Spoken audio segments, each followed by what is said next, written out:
Wait! Pag sinabing Japan, ang unang pumapasok sa isip natin ay Osaka, Kyoto, and Tokyo. Pero marami pang ibang pwedeng puntahan. Nakapunta na kami sa 36 out of 47 prefectures in Japan. And here are some of our favorite prefectures and our favorite moments there. Sa Nagano, nag-hike kami para lang makita ang cute na snow monkeys. Sa Hokkaido, nag-snow festival na kami sa Sapporo, nag-snow galore kami sa Niseko, nag-cable car sa Mount Usu, horseback riding sa Noboribetsu, and sinadya itong Shirogane Blue Pond ng Biie. Sa Mie, andyan ang illuminations ng Nabano no Sato. We also explored Iga City, ang origin ng ninja culture sa Japan.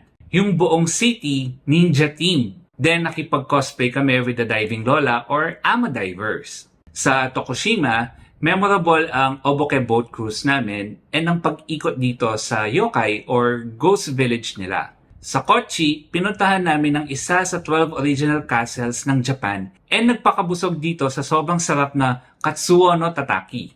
Sa Nagasaki, after naming mag-food trip, napaluha kami sa mga stories of World War II and Christian persecutions. Sa Ibaraki, panay picture ang ginawa ko dito sa Hitachi Seaside Park. Mag-share din si Yosh ng favorite prefectures niya, so follow for part 2!